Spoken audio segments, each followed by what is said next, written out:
Station, this is Cradle of Aviation. How do you hear me? The station has you loud and clear.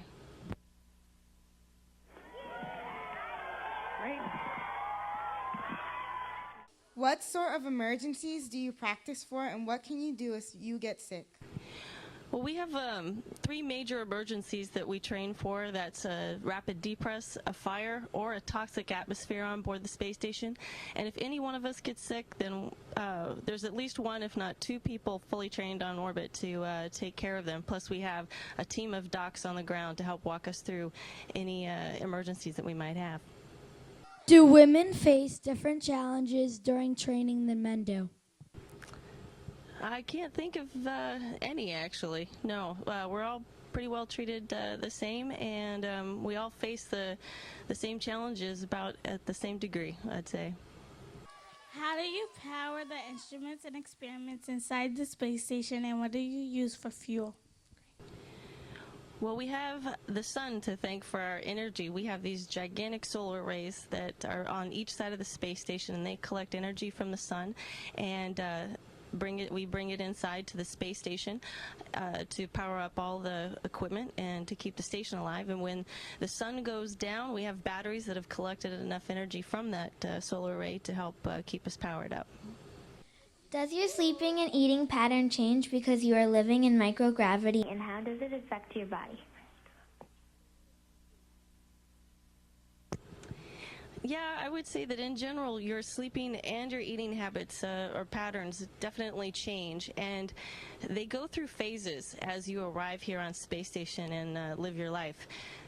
I think that for the most part, when you first get here, your body's trying to figure out exactly what you did to it, and then after about 3 weeks, 6 weeks, then you start to feel a little bit normal again. How do you stay in shape on board the ISS? Well, we have some exercise equipment up here, and they all have special names, but for the most part we have a stationary bicycle, a treadmill, and a universal weight set so that we can keep up our cardiovascular as well as our muscle mass and bone density too. Could you see the volcanic ash clouds from the Iceland volcano in space? You know, we looked pretty hard, and our orbital track doesn't quite go over that area of the globe. But what we could see were the ashes that had made their way over toward Europe and created a little bit of a haze from our perspective. What are some of the more personal items you have brought with you onto the space station? Some personal items that I brought. One thing I brought that's kind of special to me is a pillowcase that my sister made for me back when I graduated from college.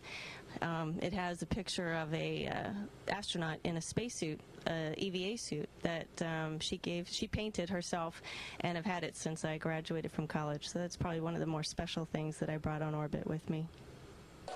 Compared to being on Earth, how different does your body feel living and exercising in microgravity? Well, again, your body goes through, you feel different as you live your life up here. And when you first get here, I would have to say you maybe feel a little bit sore from the shifting in all of the fluids of your body.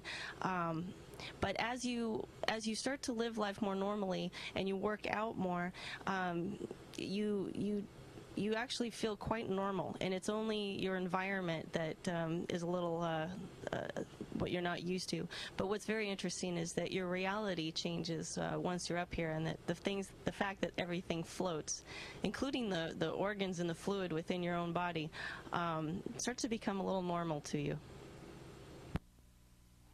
Are there special terms or language that you use when communicating on board the ISS? Well, our official language of the space station is English. However, we have multilingual crew members on board. Whenever we're in the Russian segment, we speak Russian. And we do have a few crew members that know Japanese as well as German. Some even know sign language. And for the most part, we use English, but we do have special head nods, gestures, jokes, everything you could imagine from spending a lot of quality time with people that you're close to. What challenges do you face being the only woman on Expedition 23? I haven't really given that one much thought. Really, there's not much I can think about just being the only woman, other than the fact that I've got no one to talk to about my hair. My hair is a big nuisance sometimes, and I'm the only one up here that seems to have that complaint. But otherwise, it's really is pretty normal being a woman up here. With mostly guys. It's really just how we train. We train as a professional crew, and most times your gender doesn't really play a role in the job that you do.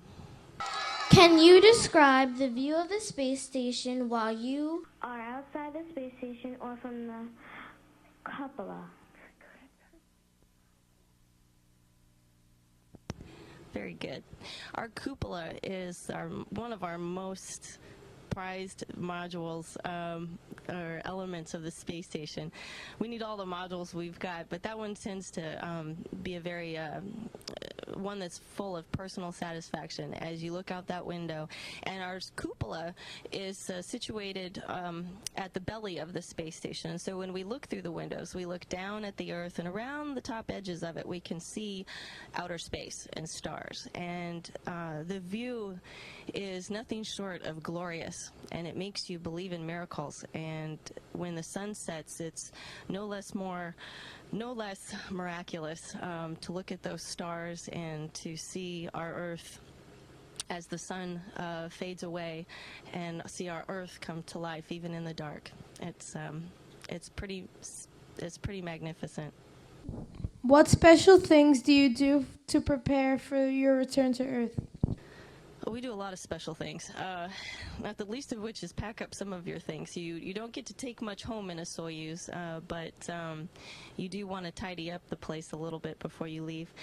I would say the most important thing that we do to prepare ourselves is to practice what we do inside the Soyuz vehicle before we land.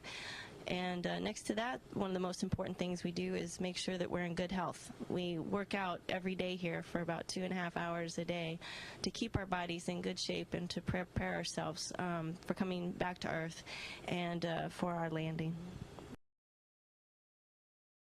Has your hobby in auto repair and maintenance helped you on your mission?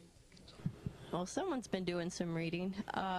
Yeah, I would have to say I use a lot of tools while I'm up here, and sometimes you run into things you don't expect with experiments, as well as just maintaining the space station and keeping it healthy.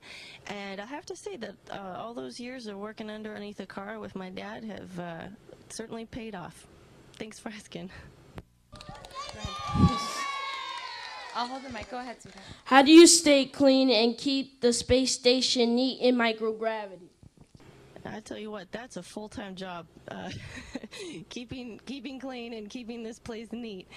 Things float, and it's really difficult, I'll say it. You spend a lot of time doing that. And to keep yourself clean on orbit is no less challenging with the fact that you can't take a shower. You basically have to use a washcloth and a pouch of water like this, and you take that good old-fashioned sponge bath every day. So I would say that's, as far as keeping yourself clean and keeping this place clean, as well as a place that we work in, is one of the greatest challenges that we have up here. What discoveries have you made while on the ISS?